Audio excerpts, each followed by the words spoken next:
Black Americans are moving to Ethiopia. Not one, not two, but in mass numbers. And I will tell you why they are moving to Ethiopia in mass numbers and what is making them to come to to Ghana. Sorry so much. Sorry. To Ghana. Okay? So this is not a celebration to them. This is a remembrance. A journey not just across the land, but across the time. Black Americans are traveling back to their own ancestral lands in Ghana. You know? Not for vacation. Not to feel something deeper. To connect. To understand. Okay?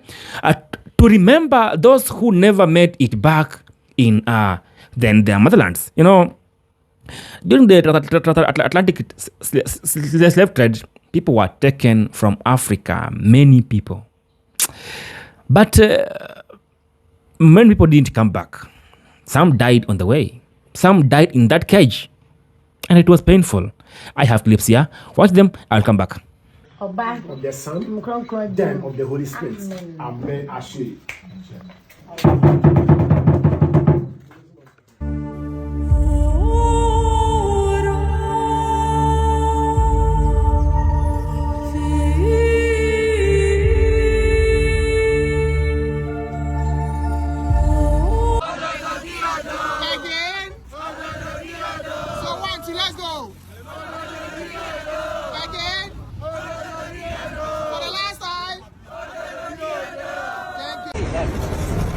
Don't forget to watch your head. It's a light one. A little. Then you have there.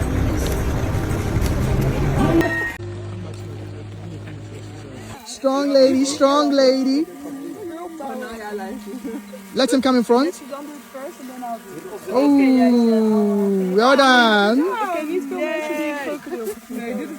Which building is? That's how in olden days we worship our God here. The voodoo house. That we consult God. That we worship God. That we say, thank you God for what you've done for me. Either you bring goat or cow or chicken, what you can afford to bring to thank God. And when they use the blood, they share the meat to the poor. So that's the voodoo house that we consult our God. And when white man arrived, they save us with this. We're using the white Jesus. This is how we tell God. Thank you God. We also do naming ceremony. That naming ceremony is traditional consulting spiritual DNA test. So they can even call your great-great-grandmothers in spiritual. You talk to him directly over here. So maybe next time when you make ready, you consult your guide. He'll bring you here and you consult the oracle to speak your great people. Yes.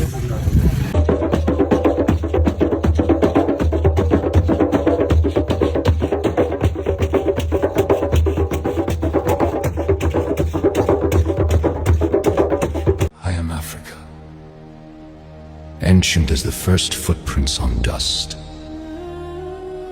where the drums pulse deep in bone and blood. I am the breath of endless grasslands, the thunder shaking distant hills.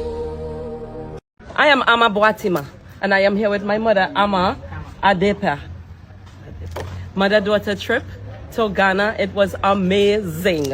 Loved it and loved our tour guide. Hello, mommy. What about My you? name is Amma Adipa. I'm here with my daughter. Beautiful trip. Enjoyed very much. Did things that she made me do and I'll never do before. It was amazing. Amazing. You can only do what? How many in one group? So at that time, the population was not much as today. You can have about 10 or 7 girls that are ready for the depot rites, and they will bring them here with the elderly women in the community. They are going to train the young girls here for 6 months. It don't seem like it's enough. Train that many. Yes. So by the end of the 6 months, the girl is matured, knows everything. So that time, we say you are ready for marriage. Yes.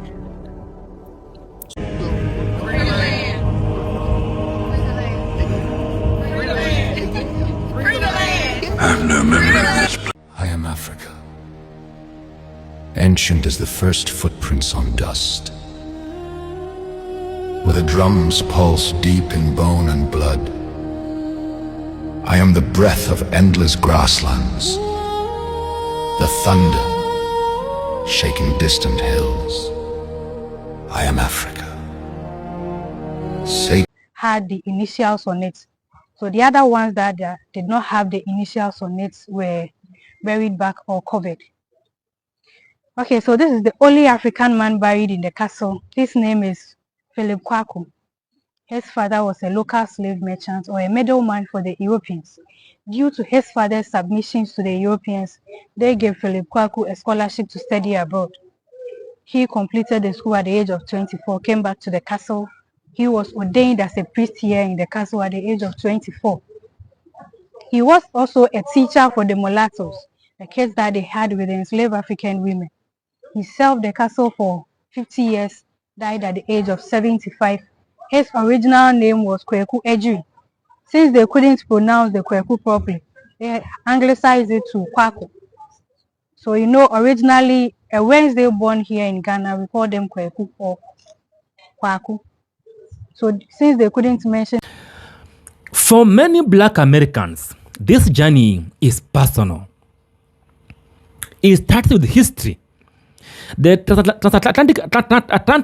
transatlantic slave trade took millions of people from this land. Many returned. Many never returned home. Many never even survived the journey. Some come back. So coming back home now means stepping into the story of that never truly ended. When they arrived in Ghana, it is not just about what they see. It's about what they feel. Okay? Walking through the places like Cape Coast Castle, the experience becomes heavy to them. Okay? So the walls are still there. The rooms are still there. The silence speaks to them. People walk through the same tunnel where others once walked without freedom, without a choice, but by force. And some never came out. So standing there, it is impossible not to imagine their own strength, to think about what they endured, to ask questions that history didn't fully answer. What did they feel? What did they hope for? What stories were never told? And in the same moment, it becomes real. Not something in a book. Not something in a distant. Something human. Something lived. Visitors touch the walls. They stand in the space where lives were changed forever. You feel me? And they realize something important. This is not just history. This is memory. A memory carried across generation.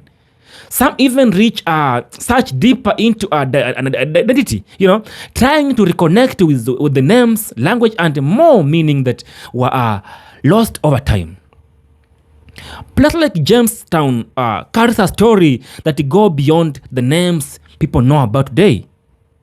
Name changed over time by European. But the same, the roots remain. The reconnecting with the roots becomes part of the journey, And it's not always easy because identity was disrupted by the whites. Language was lost. Connection were broken. But the effort to reconnect still matters. Beyond this history, there is also culture. Visitors visitors take part in the local tradition. They attend festive of communities like a Futu people. They have their own culture. They experience music, dance, and unity. You feel me? They try traditional food. They drink palm wine. They laugh. They connect with their own people. You feel me? And in those moments, something shifts. Because the story is not only about pain. It's also about resilience. You feel me? strength that survived everything, strength that built a new life across all the ocean, strength that still exists today. For many, many years, or for many, this journey becomes a way of saying thank you for dying for us, for fighting for us. Thank you for those who endured the pain, those who resisted, those who survived long enough for the future generation to exist. You feel me? So, that all, in the same way, remembering those who didn't make it, those who died on the ships, those who never saw the freedom again. Their stories may not all be written in the books. Their stories may not be there, but they are felt by the Black Americans. And that's why remembrance matters. Because without something important, because without something important is being lost, there is also a deeper question that comes up during this journey. Why does the world sometimes push people to forget their own history? To move without fully remembering anything? Because remembering is powerful. It reconnects people to the truth. It gives meaning to the present life, and it shapes the future. Feel me? Understand me. For many Black Americans and people across the diaspora, from the US, places like Trinidad and Tobago, the journey is about reclaiming that connection to the ancestors. Not to stay in the past, but to understand it, to carry it forward with the purpose to build something stronger from it. You getting me? This journey is not about going back, it's about reconnecting, remembering, and honoring, because history is not just something that happens. It's something that people lives on. And when people choose to face it, they gain something powerful. Understanding. Let me ask you one thing. How can anyone truly move forward if they are asked to forget the history, the very history that shaped who they are today? How could I forget the history that has made me to be today who I am today? How could I, as a human being, as a Black person in Africa, how could I be able to forget the history that built me? So the world must stop forcing African people to forget about their own people, their own history. Because the world is forcing us to forget about our own people. And it's painful. It's hurting us. So let us live our life. Leave alone Black people to live the life. Somebody choosing to leave America and coming to Ghana to see who died for them, to see who died for us, they feel like I'm reconnecting to my own people, to my own spirit, to my own bloodlines. So when you force a Black man to forget about their own history, you are forcing them to forget about themselves. And that's painful. The world is changing and the world is awakening. And the Black people are now awakening to the normal life. They are choosing to go and search, find out what really happened. What pain did they endure to be who that day? The world is changing and people should also change, move with it. Be blessed. I love you and I'm out.